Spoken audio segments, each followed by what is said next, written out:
Quem é Jesus? A morte do Senhor. Vocês sabem que toda a história narrada nas Escrituras Sagradas, na Bíblia, desde o começo, Deus traçou um plano de redenção para a humanidade. Um projeto que foi elaborado no coração de Deus para trazer o Messias, para trazer Jesus Cristo para este mundo.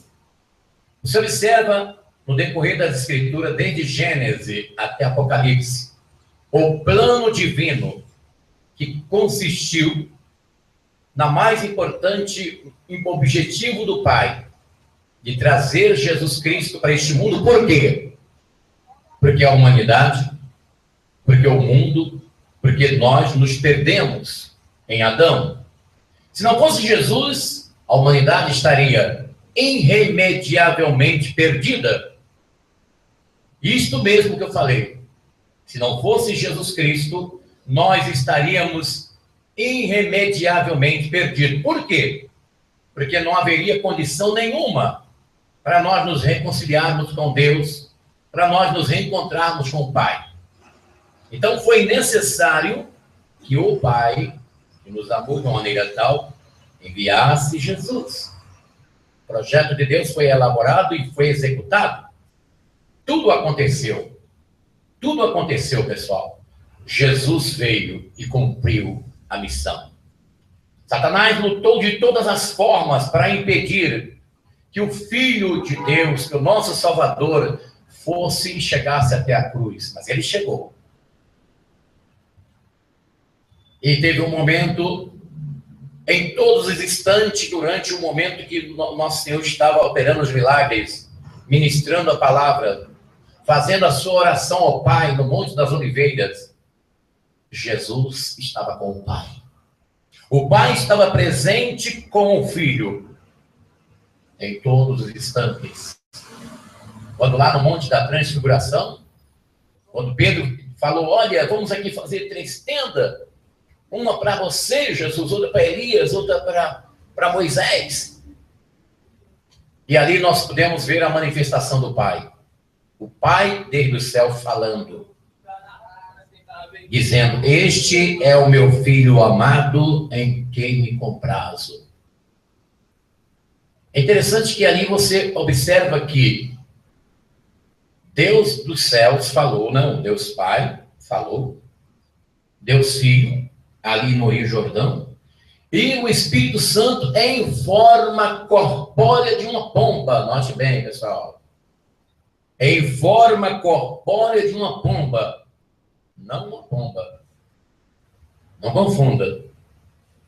Entendeu? Então, até hoje, as pessoas utilizam, né, pomba, desenho de pomba, né, sei lá, do zoroatrismo, do madeísmo, da religião das Medas e Persas, que tem esse negócio de pomba, e outras religiões pagãs, né, que usavam muito, e até nos nossos dias, religiões esotéricas utilizam muito, até mesmo a ave em si, literalmente. Na minha concepção, na minha visão como cristão, não seria conveniente que nós cristãos usássemos pomba. Tradicionalmente existe, né? A pombinha, né? Símbolo, tem até igreja que tem uma pombinha lá em cima, né? Tem outras que tem a pomba voando, né? Com a asa aberta. A Bíblia diz que foi em forma corpórea de uma pomba. Não foi um pombinho. Tem que entender, pessoal, tem que ler o texto. Falar em texto, onde nós estamos na leitura da Bíblia, Dona Hilda? 19, 20, 21 de Isaías. Está aí, pessoal. Estamos lendo a Bíblia, viu? Que, ó, a dona Hilda está afiada. Pensei que ia pegar ela no pulo, mas não peguei, não. Falei, vou pegar ela no pulo na hora da homilia. Mas ela, entendeu? Como diz o nordestino, rente como pão quente. Repita aí, por favor, os capítulos que nós estamos lendo na Bíblia, Dona Hilda. 19, 20 e 21 de Isaías, pessoal. Então, quem não começou em setembro a leitura da Bíblia, então você vai pegar a sua Bíblia hoje e vai ler 19, 20 e 21 de Isaías. foi um dos mais brilhantes profetas que vaticinou a via sacra de nosso Senhor Jesus Cristo. Ele morreu. No momento que ele estava lá no Getsêmani, ele pediu, né? Pai, afasta de mim esse cálice. Mas, se não fizeres, faça conforme a tua vontade. Ele foi para a cruz. A história que nós já conhecemos. E teve um momento que Jesus sentiu a ausência do Pai. Em todos os instantes, o Pai estava com ele, mas naquele instante da cruz, quando ele estava nos substituindo como pecador diante do Pai, o Pai se afastou.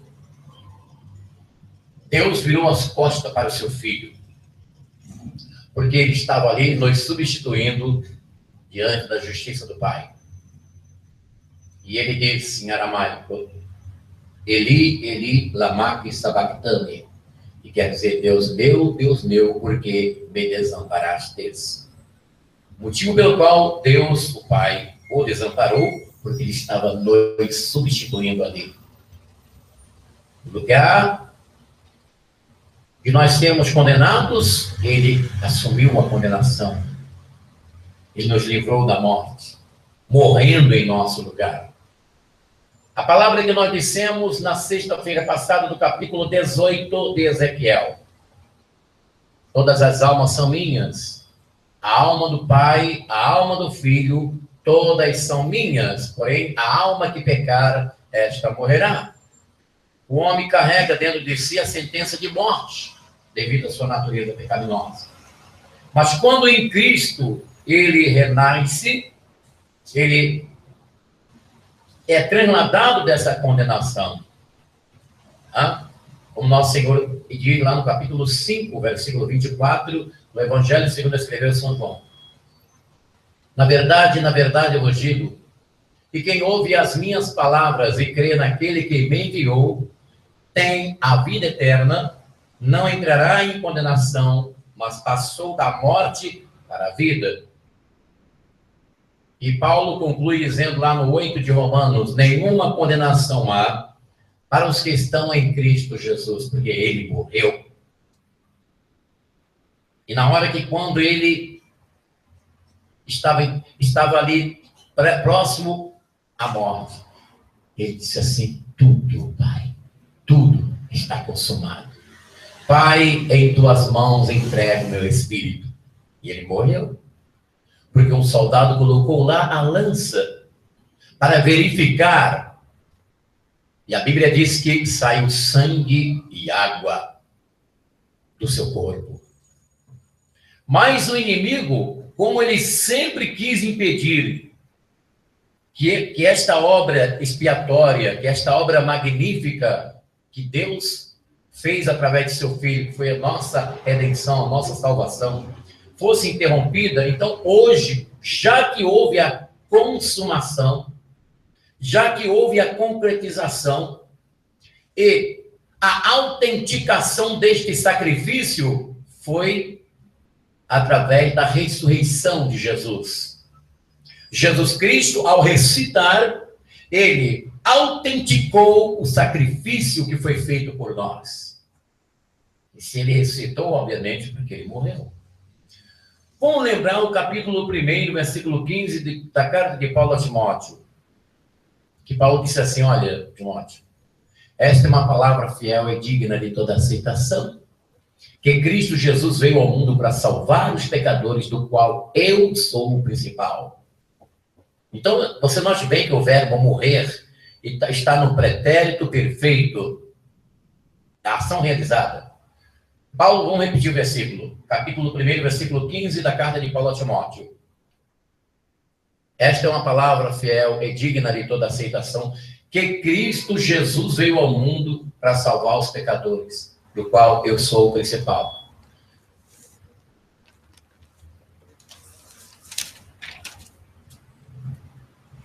Em Atos dos Apóstolos, capítulo 7, versículo 52. Vamos ver o que diz aqui. Olha só. A qual dos profetas não perseguiram os vossos pais? Mataram que prediziam a vinda do justo, do qual vós agora tendes sido traidores e homicidas. Aqui está falando, né? Estevão falando. E a mesma coisa que eles fizeram com os profetas no passado, também o fez com o justo, né?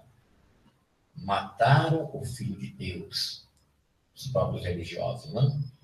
O Sinédrio, porque quem matou Jesus não foi praticamente o Império Romano que fez isso. Segundo as Escrituras, quem fez isso aí foram os principais sacerdotes, escribas, fariseus, anciões do povo. Eles reuniram no Sinédrio e decretaram a morte de Jesus. Este homem tem que morrer. Então, antes mesmo do Senhor morrer, eles já falavam que Jesus teria que morrer. Mas o que acontece nos dias de hoje? O inimigo, que não quer que você creia no sacrifício expiatório de Jesus, procura, através das religiões esotéricas, procura desmentir que Jesus morreu. As pretensas testemunhas de Jeová, eles anunciam nos seus ensinos heréticos que Jesus Cristo não morreu. O mesmo ensino ensinado por Allan Kardec nos seus livros, que Jesus Cristo não morreu. Vamos aqui para as Escrituras, capítulo 27 de Mateus. 27, versículos 51 a 54. A palavra que nós já pronunciamos, vamos ler aqui. 27, 51 a 54. Eis que o véu do templo se rasgou em duas partes, do alto a baixo. A terra tremeu. Fenderam-se as rochas, os sepulcros se abriram. Os corpos de muitos justos ressuscitaram no momento em que o Filho do Homem estava morrendo. Saindo da sepultura, entraram na cidade santa depois da ressurreição de Jesus e apareceram a muitas pessoas. O centurião e seus homens que montavam guarda a Jesus diante do estremecimento da terra e de tudo que se passava, disseram entre si, possuídos de grande temor, verdadeiramente, este homem era o Filho de Deus.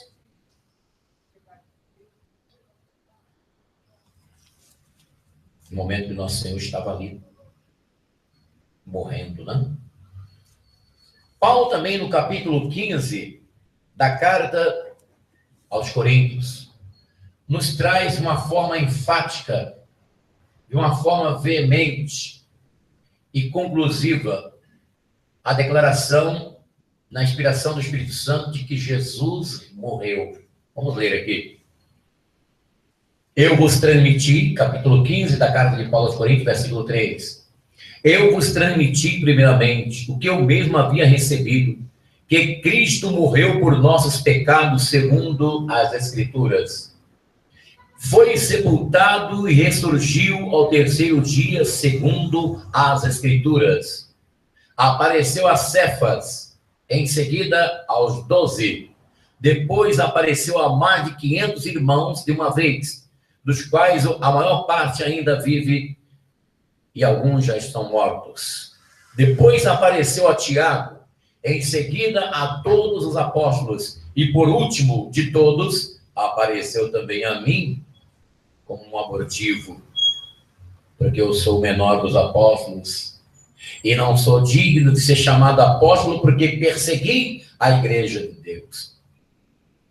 Você sabe que em qualquer tribunal do mundo, para um juiz absolver um réu ou condenar o réu, ele precisa de testemunhas, dependendo dos países, né? Mas aqui no Brasil, geralmente de 2, 3 testemunhas, que se é necessário para se consolidar um júdice, né? Uma condenação ou uma absolvição. Então, baseado nessa informação jurídica de que precisa de testemunha para poder provar um fato, às vezes você vai fazer uma reclamação trabalhista e o juiz pede 2 ou 3 testemunhas, E aquilo é aceito dentro da situação de justiça, né? No caso aqui, o que nós podemos crer? Que Jesus morreu e ressuscitou. Porque aqui não tem somente uma testemunha. Vamos ler aqui quantas testemunhas viram o Senhor depois de ressuscitado. Voltemos para Coríntios capítulo 15. Foi sepultado, ressuscitou ao terceiro dia, segundo as Escrituras, apareceu a Cefas. Em seguida, aos 12, quer dizer, 13. Depois apareceu a mais de 500 irmãos. A mais de 500 irmãos de uma vez. Vamos arredondar aí. 500 com mais 13, 513. E depois apareceu a Tiago, 514. Em seguida, a todos os apóstolos. E aí, vai embora, né? De repente tinha mais apóstolos que os 12 nessa situação aqui, inclusive o próprio Paulo, né? Que era o enviado, o apóstolo quer ser enviado. E por último, apareceu também a mim. Então você vê aqui que depois que nosso Senhor morreu, o verbo no pretérito, está no pretérito perfeito, morreu.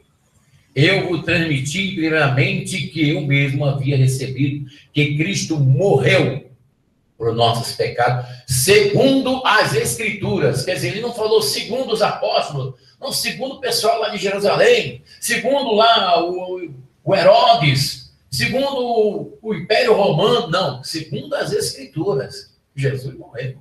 E ponto final, pessoal. Morreu por quê? Para nos salvar. Ele morreu para nos dar a vida eterna.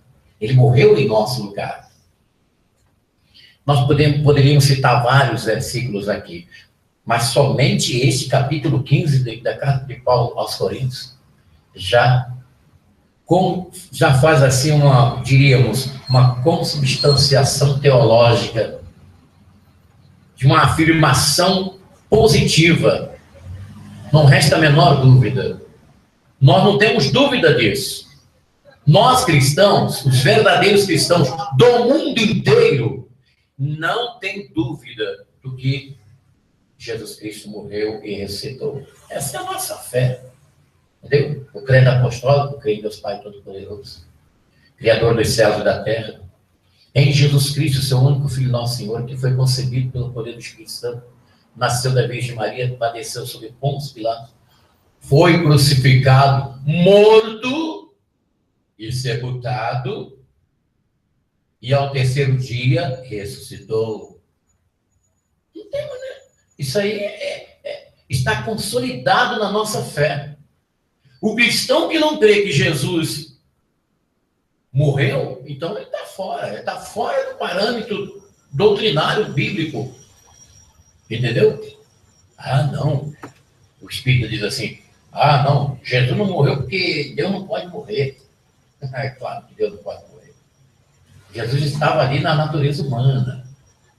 Eu falei aqui no início, quando eu comecei a falar sobre as duas naturezas de Jesus, a natureza humana e a natureza divina, uma só. Como que a nossa mente vai entender isso? Isso é um mistério da piedade, pessoal. Paulo começou a meditar. Paulo tinha um homem com profundidade, que tinha uma profundidade nas Escrituras, que tinha conhecimento. Um homem que tinha conhecimento de filosofia, de várias ciências da época dele. Paulo começou a meditar. Ele que era um homem convertido, que foi um homem convertido ao Evangelho de Jesus Cristo, que antes era perseguidor e tornou-se um seguidor fidedigno de Jesus Cristo, mas ele começou numa profundidade em meditar no seu coração como que Deus se fez carne e habitou entre nós, como que Deus se fez homem para poder punir o nosso pecado na sua carne. Ele começou a meditar nisso. Quando ele se aprofundou na meditação, sabe o que ele disse? Oh, profundidade das riquezas, tanto da sabedoria quanto dos mistérios de Deus.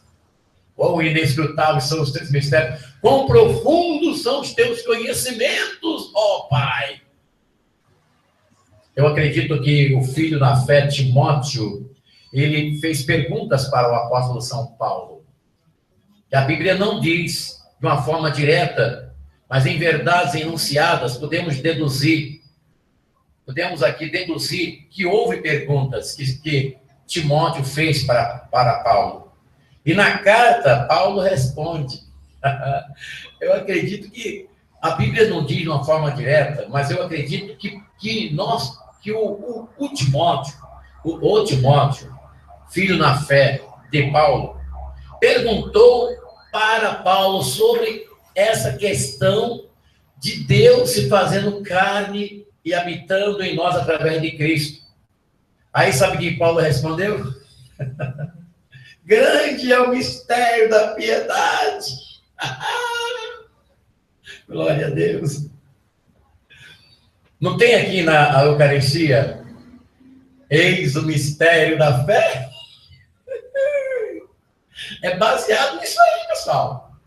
Na hora que nós estamos ministrando a Eucaristia, que é o corpo de Cristo transubstanciado, porque nós não cremos que o pão, que a hóstia, seja, na verdade, o corpo de Cristo. É no símbolo, não no ensino da igreja tradicional católica, da católica romana, que diz a doutrina, o ensino dogmático da transubstanciação, que diz que a hóstia é o corpo de Cristo.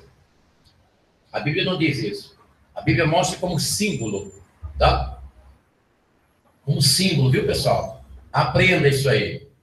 Não existe teor dentro das Escrituras, não existe base teológica, neotestamentariamente principalmente, para que venhamos acreditar na transubstanciação, que é o ensino dogmático da igreja tradicional, tá?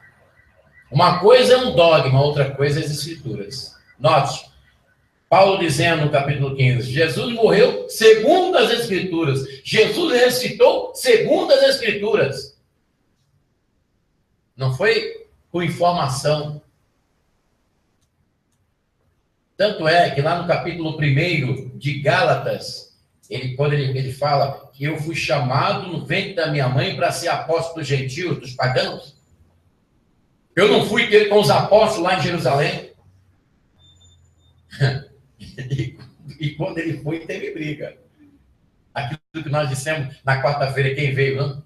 Nós estamos falando sobre a inveja, a queima da inveja do grande. E nós citamos o caso que aconteceu lá no capítulo 15 de Atos dos Apóstolos, no primeiro concílio da igreja, que Paulo repreendeu Pedro na cara por causa da questão da situação da circuncisão, e houve uma polêmica lá. Eu falei sobre a rincha que existe no meio do povo de Deus, por que existem muitas igrejas no Brasil e no mundo. Expliquei, baseado no capítulo 15, a inveja que existe, não? Existe inveja no meio do povo de Deus. Então, Paulo, todo o ministério dele foi baseado nas Escrituras e na sua busca veemente a Deus. Que Deus nos abençoe.